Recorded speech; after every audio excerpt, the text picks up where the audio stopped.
Hello friend, तो यहाँ से हम सीखने वाले हैं घनमूल। देखेंगे यहाँ से अभाज्य गुणनखंड द्वारा निम्न के घनमूल ज्ञात करें। तो ये है 2197, इसका हमको घनमूल निकालना है। तो घनमूल निकालने से पहले हम सबसे पहले देखते हैं कि घनमूल क्या होता है और घन क्या होता है। तो यहाँ पे हम देखेंगे घन के बारे में सबसे पहले देखेंगे। तो मान लीजिए ए का घन,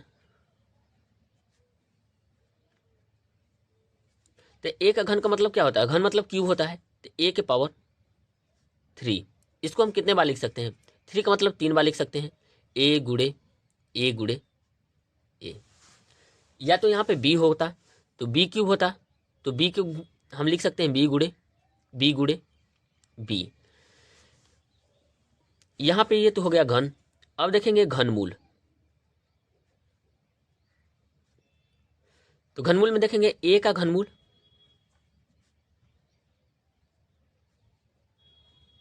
तो ए का घनमूल को हम लिख सकते हैं या तो क्यूब रूट ए यहाँ पे, या करके हम लिख सकते हैं ए के पावर 1/3।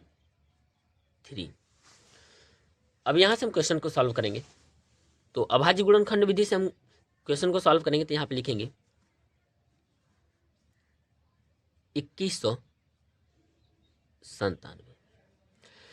अब सबसे पहले हम देखेंगे कि इसको सबसे छोटी संख्या से कट कराते हैं। तो यहाँ से हम 2 से कट कराएंगे। तो देखते हैं कि किसी भी संख्या की इकाई नंबर पर यदि जीरो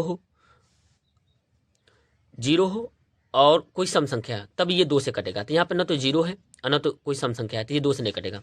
अगला नंबर हम 3 से कटा के देखते हैं। तो 3 से हम कटाएंगे तो ये हम देखेंगे इन संख्याओं का योग यदि 3 से कट जा रहा है तो ये क्या हो जाएगा?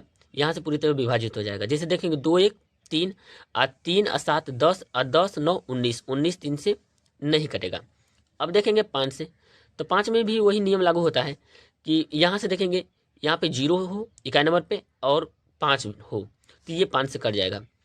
7 से भाग लगाते हैं, तो 7 से देखेंगे 7 लिखे 21, 7 एकने 7, 7 2 9 बचा, 2 बचा, तो 2 और 7 मिलकर होगा 27, 27 जो 7 से नहीं कटेगा।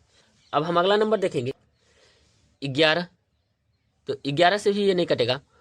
अब 13 से देखते हैं कटा के। तो यहाँ पे देखेंगे 13 से कटा के, तो 13 का ही 13 एक बार गया। यहाँ पे कितना बचा? तो यहाँ पे कितना बचेगा? 8 बचेगा। अब देखेंगे 8 और 9 मिलकर हो गया 89, 89 हम कटाएंगे 13 से, तो 13 छक 78, तो कितने बार हो गया?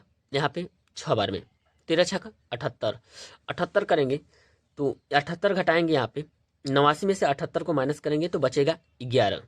तो 11 क्या है? 13 से छोटी वैल्यू है, तो यहाँ पे 7 को लिखेंगे।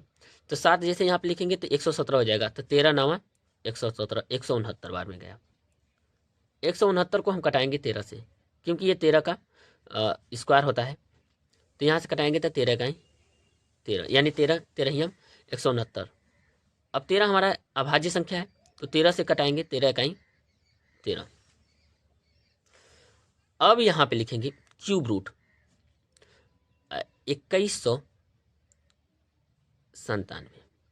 2197 का क्यूब रूट देखेंगे। तो यहाँ पे आया हमारा 13 गुड़े 13 गुड़े 13।